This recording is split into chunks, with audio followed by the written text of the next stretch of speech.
Guys, again, good day. It's your boy, it's your homie, Babes Vlogs TV. Guys, today we will talk about logical truth. In this way, we would be able to appreciate the distinction between truth and correctness. Okay, when you say truth, it is the conformity of the mind with reality. Okay, the order of when you say reality, the order of things outside of the mind. And when you say correctness, it is in conformity with the rules. Okay, okay.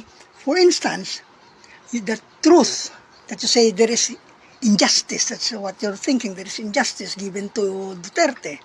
Okay. Now, it should in order to become true, there should be actual injustice that you see.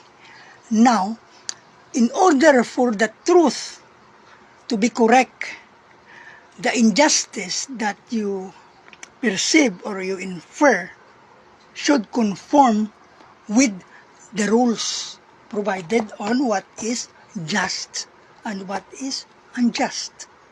The same is true with sovereignty.